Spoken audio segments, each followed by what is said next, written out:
Hello guys, welcome to channel learn homoeopathy. आज हम start करेंगे प्रैक्टिस ऑफ मेडिसिन का जीआई सिस्टम का एक इम्पोर्टेंट टॉपिक के बारे में, जिसका नेम है peptic ulcer. Exam point of view से इसका जो वेटेज है बहुत ज़्यादा इम्पोर्टेंट है। ये आपको लॉन्ग क्वेश्चन में पूछ सकते हैं। और ये जो पीडीएफ है ये आप हम लोगों का जो टेलीग्राम चैनल है और इंस्टाग्राम चैनल है उसमें आपको मिल जाएगा। ठीक है, चलिए। तो पेप्टिक अल्सर क्या है? पेप्टिक अल्सर मतलब जो हमारा जो गैस्ट्रिक और डिओडेनम है वहाँ पर एक लेयर है जिसको बोलते हैं हम म्यूकोजल लेयर। वहाँ पर जब ब्रेक डाउन होता है और जो म्यूकोजल जो डिफेंसिव एक्शन है वो जब डिक्रीज हो जाता है, तब एक अल्सर क्रिएट होता है। इसको हम बोलते हैं पेप्टिक अल्सर। ठीक है, तो by definitions ulcer extend through the muscularis mucosa are usually 5 millimetre. मतलब जो अल्सर होगा उसका उसका लेंथ कितना होगा? 5 मिलीमीटर इन डायमीटर होगा। ठीक है, peptic ulcer occurs more commonly in duodenum than gastric stomach. तो ड्यूरेनम में ज़्यादा होता है। मेनली दो टाइप का पेप्टिक अल्सर होता है, एक गैस्ट्रिक अल्सर और एक ड्यूरेनल अल्सर। ठीक है, तो ड्यूरेनम में ज़्यादा होता है। और क्या क्या पोजीशंस में हो सकता है? जेजुनम में हो सकता है, और जो एनास्टोमोसिस का पोर्शन है मेकस डाइवर्टिकुलम हम बोल सकते हैं, वहाँ पर भी हो सकता है। ठीक है, तो ड्यूडेनल अल्सर मेनली कब होता है? जब एज ग्रुप 30 से 55 के अंदर हो, मतलब ड्यूडेनल अल्सर जल्दी होता है। ठीक है, एंड जो गैस्ट्रिक अल्सर वो मेनली 55 से 70 ईयर्स एज में हो सकता है। और मेल और फीमेल से ज़्यादा वेटेज कितना है? किसके लिए किसके हो सकता है? मेंस में ज़्यादा अल्सर होने का चांसेस ज़्यादा है। ठीक है, क्यों हो सकता है? ये जो अल्सर क्यों क्रिएट होता है? मेनली फर्स्ट प्राइमरी कॉज होगा एच पाइलोरी इन्फेक्शंस। सेकेंड होगा आपको जो नॉन स्टेरॉयडल जो मेडिसिन है, जो NSAIDs मतलब non steroidal anti inflammatory drugs, वो बहुत ज़्यादा यूज़ करने से हो सकता है। ठीक है, फिर भास्कुलर इंसफिशियंसी, बहुत बार रेडिएशन थेरेपी देने के बाद हो सकता है। Crohn's disease, stress ulcer, even renal failure, smoking हो सकता है। एंड इडियोपैथिक मतलब जिसका कोई कॉज नहीं है, इससे भी हो सकता है। ठीक है, पैथोफिजियोलॉजी क्यों होता है? Mainly most cases of peptic ulcer are due to H pylori, मतलब प्राइमरी जो कॉज हम बोल सकते हैं जो एच पाइलोरी की इन्फेक्शन, इसके लिए प्राइमरीली पेप्टिक अल्सर होता है। ठीक है, और सेकेंडली क्यों होता है? NSAIDs है बहुत ज़्यादा यूज़ करने से। Most duodenal ulcer patients have increased acid secretion, whereas acid secretion is normal or even decreased in patients with gastric ulcer। मतलब जो पेशेंट का duodenal ulcer है उसका एसिड सिक्रेशंस बहुत ज़्यादा हो जाएगा, और जो गैस्ट्रिक अल्सर का पेशेंट है उसका एसिड सिक्रेशंस कम हो जाता है। ठीक है, हेंस इंक्रीज्ड एसिड में play an important role in the causation of duodenal ulcer. मतलब जितना एसिड सिक्रेशन होगा उतना डिओडेनल अल्सर का लिए एक कॉज हो सकता है। एंड इम्पेयर्ड म्यूकोसल डिफेंस में play an important role in causation of gastric ulcer. Duodenal ulcer होगा तो गैस्ट्रिक अल्सर भी हो सकता है। NSAID inhibit the synthesis of protective prostaglandins which play an important role in mucus defense and lead to ulcer formation। जो medicine है वो mainly mucosal defence के लिए काम करता है एंड अल्सर फॉर्मेशन भी कर सकते हैं। H pylori infection is associated with increased gastric acid secretion and decreased duodenal mucosal bicarbonate secretions। जो एच पाइलोरी वो काम करता है? जो म्यूकस में जो गैस्ट्रिक एसिड सिक्रेशन, म्यूकस में अंदर जो स्टोमक में गैस्ट्रिक एसिड है उसका सिक्रेशन इंक्रीज करता है। एंड जो ड्यूडेनल म्यूकस में जो बाइकार्बोनेट सिक्रेशन मतलब जो एल्कलाइन सिक्रेशन है उसका सिक्रेशन कम कर देते हैं। ठीक है, तो क्या होगा? दिस लीड्स से ड्यूडेनल अल्सर। तो एसिड सिक्रेशन बढ़ जाएगा, मतलब क्या होगा? ड्यूडेनल अल्सर का फॉर्मेशन होगा। फिर H pylori infections causes chronic inflammations. बहुत ज़्यादा टाइम एसिड सिक्रेशन इंक्रीज होगा तो क्या होगा? बार बार से अगेन बहुत लॉन्ग टाइम से जो म्यूकोसल एरिया है वहाँ पर जो एसिड सिक्रेशन बढ़ जाएगा तो क्या होगा? क्रॉनिक एक इन्फ्लेमेशन क्रिएट होगा। ठीक है, तो जो ड्यूडेनल अल्सर है उसका क्या क्लिनिकल फीचर्स है, क्या हो सकता है? मतलब पेप्टिक अल्सर में क्या क्या क्लिनिकल फीचर है, हम कैसे पेशेंट को डायग्नोस कर सकते हैं जो इसको पेप्टिक अल्सर हुआ है? फर्स्ट, एपिगैस्ट्रिक रीजन में बहुत ज़्यादा पेन होगा। उसके साथ क्या होगा? Bleeding, which come to attention. However, some patient may have silent ulcer. मतलब किसी किसी किसी कुछ कुछ पेशेंट को उसका पेन नहीं फील होता है, बट उसका जो अल्सर पोर्शन से है वह से ब्लीडिंग हो सकता है, क्योंकि वह पर पारफोरेशन हो सकता है. Pain is well localised felt in epigastrium. तो जो पेन होगा वो कहाँ पर होता है, मेनली जो एपिगेस्ट्रिक रीजन है वह पर होता है. ठीक है. पेन कब होता है, मतलब पेन का एक पीरियोडिसिटी होगा and 1 to 3 weeks long lasting करेगा एंड ईयर में 3 to 4 टाइम्स होगा. And this typical pain pattern in duodenal ulcer occurs 1 to 3 hours after a meal in frequently relieved by antacid और फूड.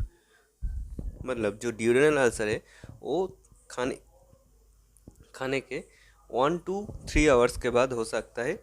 एंड वो कैसे relief होगा, food intake और कोई भी एंटासिड खाने के बाद वो रिलीफ हो सकता है. बट जो गैस गैस जो गैस्ट्रिक अल्सर है उसका पेन खाने के बाद, मतलब खाने के बाद ही इंस्टेंट स्टार्ट होगा. इसलिए वो जो गैस्ट्रिक अल्सर पेशेंट वो खा नहीं सकते कुछ. ये मेनली जो क्लिनिकल जो पॉइंट से हम दोनों से डिफर कर सकते, ये है main point. And is the most discriminating symptoms is seen in 2/3 of the. तो pain that awakes the patient from sleep, मतलब इतना ज़्यादा पेन होगा नाइट में जो वो पेशेंट को सोने नहीं देंगे. ठीक है. वो मेनली यार पेन मेनली ड्यूरेनल अल्सर में ज़्यादा होगा than 2/3 of the duodenal ulcer and 1/3 of gastric ulcer. मतलब नाइट में जो पेन का सिम्टम्स वो 2/3 पोर्शन ऑफ ड्यूरेनल सिम्टम्स का जो पेशेंट है उसको ज़्यादा होगा. इसके साथ नोजिया होगा एंड वेट लॉस होगा गैस्ट्रिक अल्सर में. क्यों? क्योंकि गैस्ट्रिक अल्सर का जो पेशेंट होगा वो तो कुछ खा नहीं सकते, क्योंकि उसको खाने के बाद ही पेन स्टार्ट हो जाता है.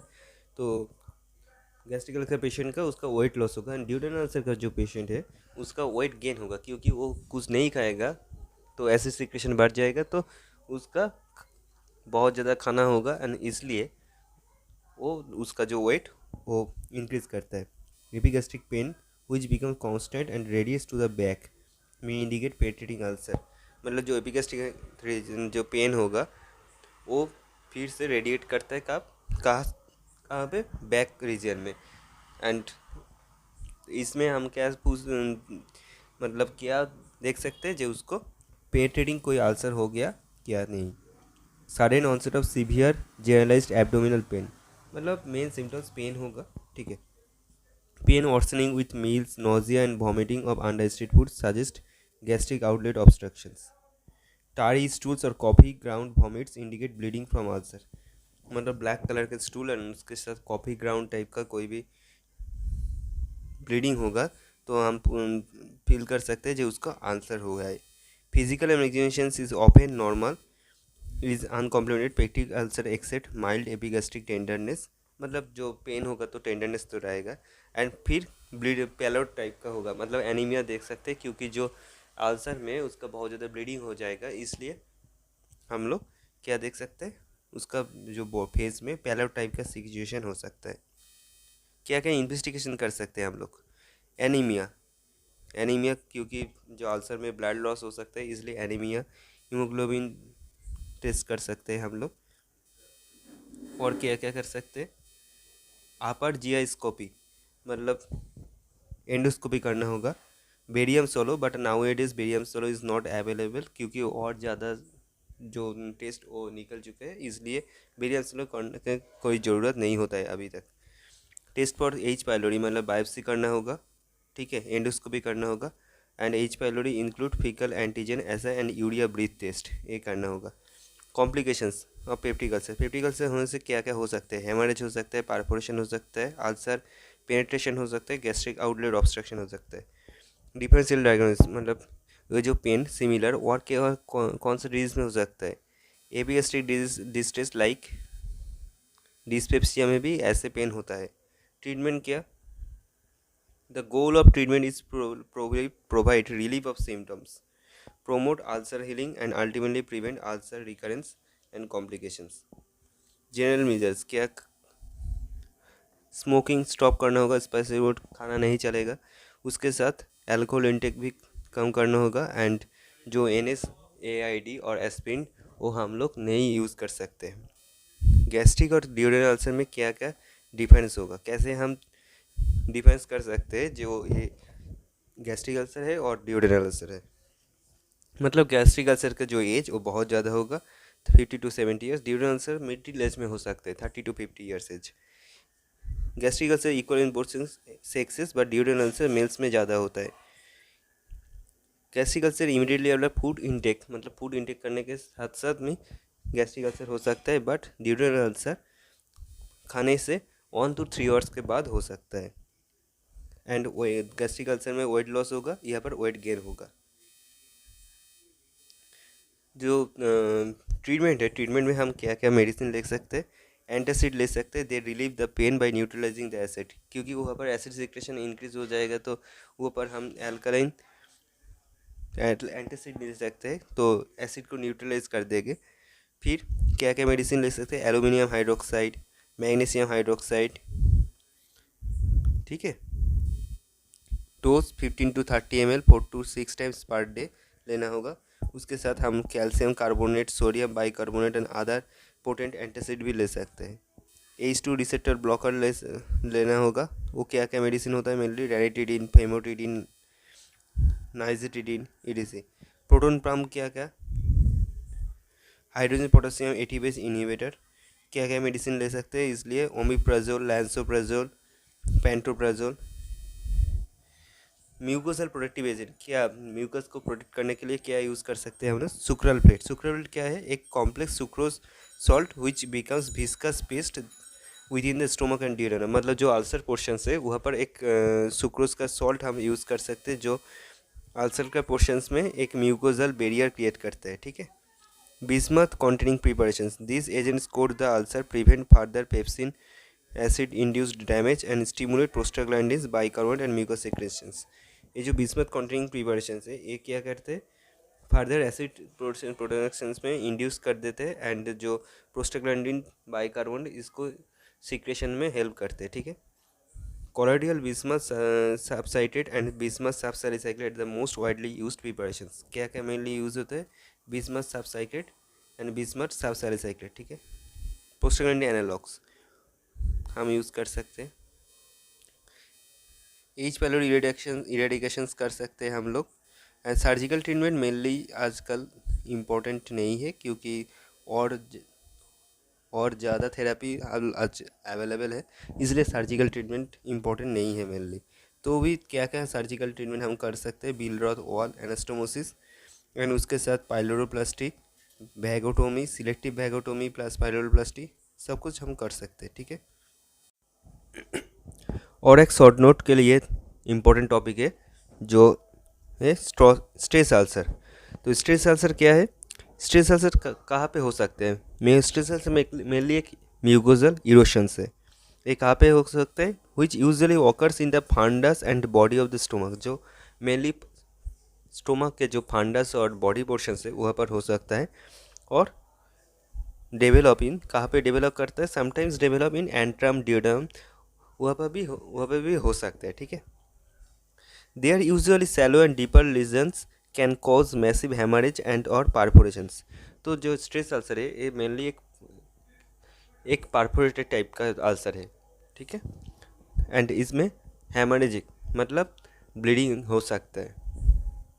Stress ulcer the most common cause of GI bleeding in intensive care unit. ICU patient का, जो कोई भी ICU में जो पेशेंट एडमिट हुआ है जिसका बहुत ज़्यादा GI ब्लीडिंग है, उसके लिए प्राइम कॉज स्ट्रेस अल्सर हो सकता है।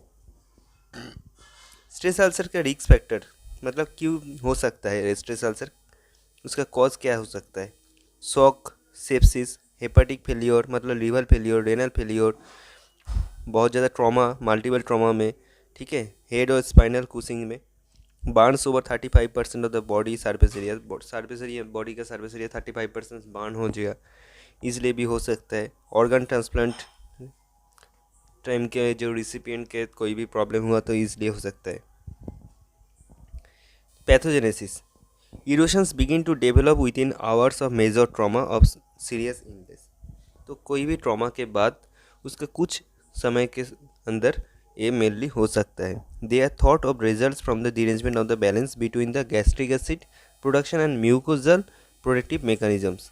ये क्यों हो सकता है? मेनली डिरेंजमेंट ऑफ जब जो भी बॉडी के अंदर जो जो स्टोमक के अंदर जो बैलेंस है gastric acid and mucosal protective mechanism का जो भी बैलेंस है वो जब डिरेंज हो जाता है तब ये हो सकता है।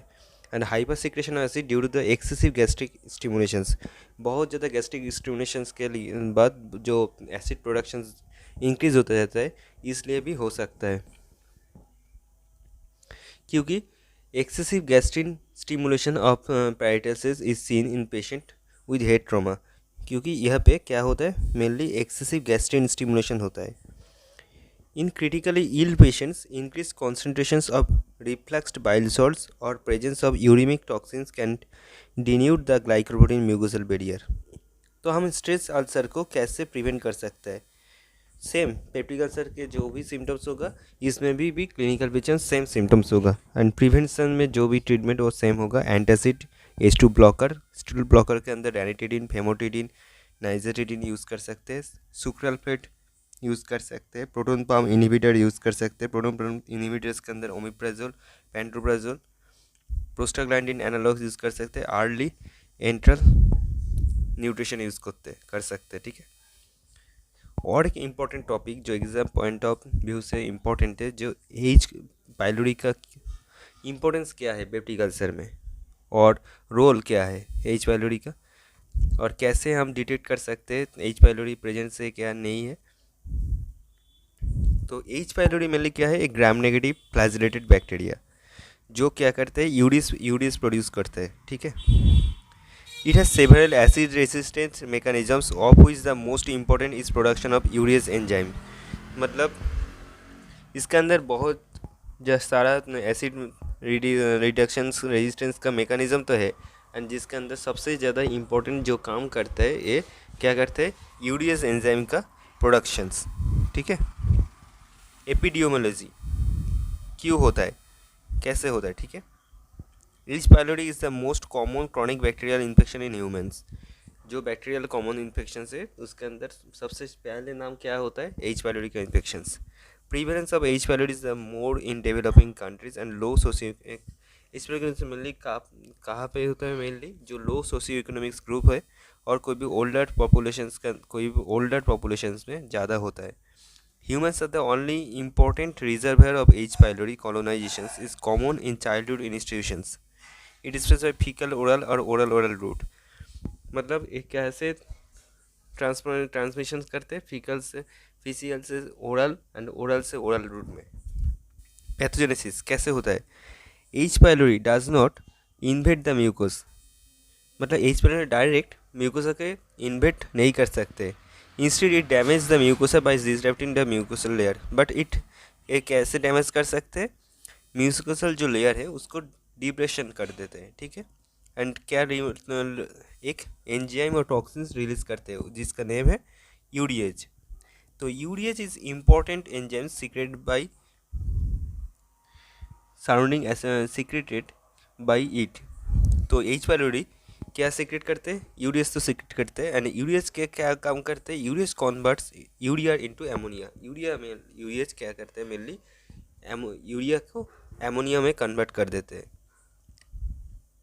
तो ये एमोनिया मतलब कन्वर्ट होता है, तो मतलब जो एसिडिक मीडियम है वो हर सराउंडिंग्स में वहाँ पे क्या करते हैं? एल्कलाइन मीडियम क्रिएट हो जाता है। ठीक है। So that H pylori can survive but simultaneously produces ammonia induced mucosal damage. जो एमोनिया है वो क्या करते हैं? जो म्यूकस है उसको डैमेज कर देते हैं। H. pylori प्रोड्यूसेस टॉक्सिन्स जिसका नाम है वैक ए मतलब vacuolating toxins and Cag A मतलब cytotoxin associated protein. H. pylori infection produces superficial gastritis characterised by inflammatory cell infiltration of the mucosa. तो H. pylori गैस्ट्राइटिस भी produce कर सकते हैं। And this inflammatory cells release cytokines which damage the mucosa. जो cytokines release करते हैं वो क्या करते हैं? वो तो बॉडी डिफेंस मैकेनिज्म में काम करते हैं, तो वो जो म्यूकोसल लेयर है उसको भी वो डैमेज कर देते हैं। ठीक है। H. pylori क्या क्या डिजीज कर सकते हैं? GERD and dyspepsia, gastritis, peptic ulcer disease, gastric adenocarcinoma and malt मतलब म्यूकोसल एसोसिएटेड लिम्फोइड टिश्यू मतलब लिम्फोमा। टेस्ट क्या क्या डिटेक्शंस कर सकते हैं, कैसे डिटेक्ट करते हैं हम H pylori? Carbon 13 urea breath test, H pylori faecal antigen test. इसमें क्या करते हैं, H pylori antigen can be detected in the stool by immunoassay. Immunoassay test से माध्यम से हम जो स्टूल के अंदर एच पाइलोरी है क्या नहीं है ये हम देख सकते हैं। सेरोलॉजिकल टेस्ट, हम इसमें एलाइजा टेस्ट करते हैं और इसको IgG antigen antibodies bye enzyme immunosorbent acai और इम्यूनोबॉट, मतलब आईजीजी एंटीबॉडी का टेस्ट कर सकते हैं उसके अंदर एलाइजा टेस्ट से माध्यम से। ठीक है, और क्या क्या टेस्ट है? बायोप्सी यूरियस टेस्ट, कल्चर कर सकते हैं बायोप्सी के अंदर, हिस्टोलॉजी कर सकते हैं। ट्रीटमेंट क्या है?